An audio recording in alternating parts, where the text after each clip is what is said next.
Trump-focused campaign could be risky if GOP shifts. President Joe Biden built his 2020 White House run around promises to beat Donald Trump like a drum. As Biden gears up for an expected re-election campaign, he insists he can do it again. But what if Trump isn't next year's Republican nominee? Though the GOP primary race is only just beginning, a general election pitting Biden against any other Republican could look very different from one against Trump, with Democrats perhaps seeing enthusiasm to stop Trump at all cost evaporate. Biden's continually low approval ratings and polling showing that many Americans, even a majority of Democrats, don't want him to seek a term that won't end until he's age 86 may also begin taking a bigger toll. I believe that, both for Biden and for Trump, going up against a new nominee would be more challenging than facing each other, said Julian Castro, a former Obama administration housing chief who ran against Biden in the 2020 Democratic primary. Or now, Trump remains a leading figure within the GOP and exercises tremendous influence among primary voters. Still, the field of Republican presidential candidates is beginning to expand with his former UN ambassador, Nikki Haley, announcing her candidacy.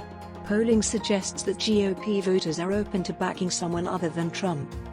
Beyond Haley, Florida Governor Ron DeSantis could be a leading Trump alternative. More moderate challengers, such as former Maryland Governor Larry Hogan, may soon emerge. Trump's Vice President, Mike Pence, and Secretary of State, Mike Pompeo, might run. South Carolina Senator Tim Scott is planning to visit Iowa, fueling speculation about his political future. All offer younger alternatives to both Biden and the 76-year-old Trump, and can promise fresher approaches to Washington, a point Haley made explicitly in her campaign kickoff. But so many choices could split the anti-Trump vote, perhaps allowing the former president to prevail in a fractured primary field.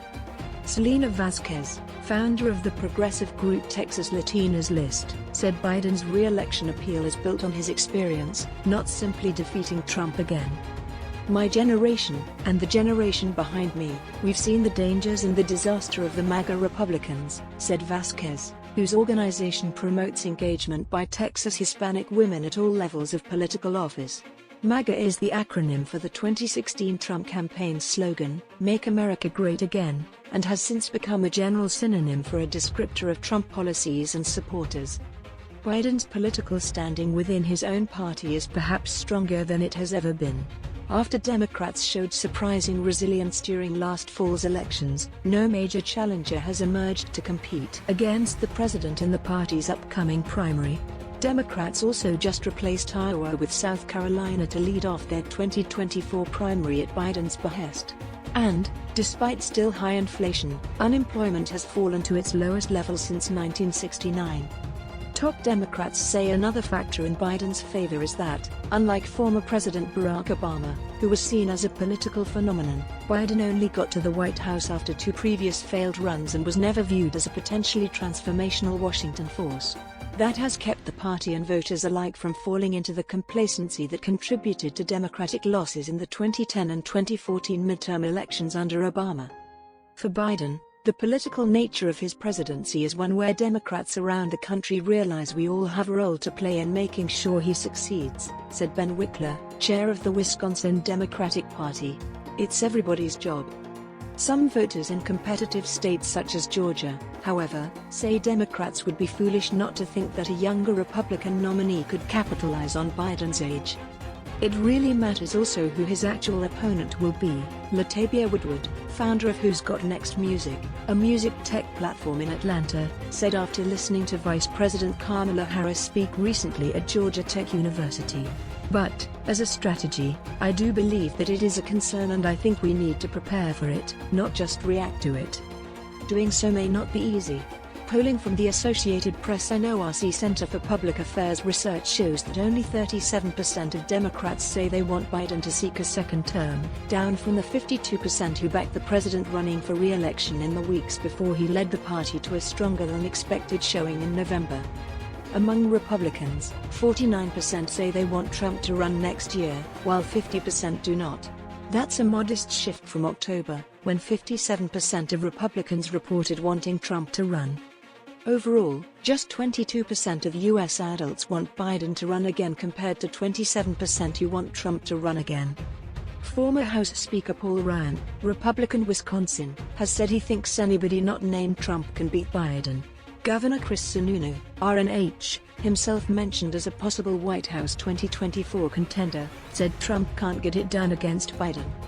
Biden has shrugged off those findings, noting that he's been counted out before, for example, the recent midterms and when his 2020 campaign lost the first 3 Democratic primary contests in Iowa, New Hampshire, and Nevada, only to be revived by a resounding South Carolina win.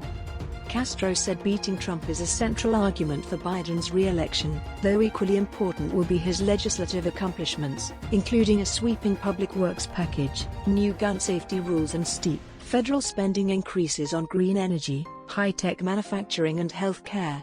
But Castro said polls nonetheless show an electorate not supportive of a second Biden term and that Democrats must patch that up by the time he gets to the general election. Somebody can make the case out there, and right now there's nobody on the horizon, but there certainly seems to be an opening for a Democratic primary challenger to Biden, Castro said, adding that it won't be him. Biden's close aides acknowledged that, in 2020, he was laser-focused on having come out of retirement to deny Trump a second term. If Trump's not on next year's presidential general election ballot, they say, the president will broaden the contrasts he presents, seeking to make the race a referendum on broader Trumpism. That's a strategy Biden effectively employed during the 2022 elections, when he constantly denounced ultra-MAGA Republicans. He hinted there will be more where that came from, recently telling Univision that he didn't fear facing DeSantis more than Trump next year because I think that they have a similar modus operandi, a similar way in which they work. Biden allies say that the appeal of thwarting Trump can be expanded to Republicans as a whole because many in the party have either continued to embrace Trump's White House tenure or larger MAGA movement, or at least have struggled to condemn things such as spurious questioning of the 2020 election results and defending the mob that overran the Capitol on January 6, 2021. Many top Republicans also have, at one time or another, suggested they would support cuts to Medicare or Social Security, Biden aides note, a criticism the president has already begun lobbing. The Democrats' midterm performance shows Biden was able to win last year without Trump on the ballot, and could do so again next year, those close to the president argue. Either way, they predict Biden will be buoyed in 2024 by 2 years of promoting trillions of dollars of reinvestment domestically.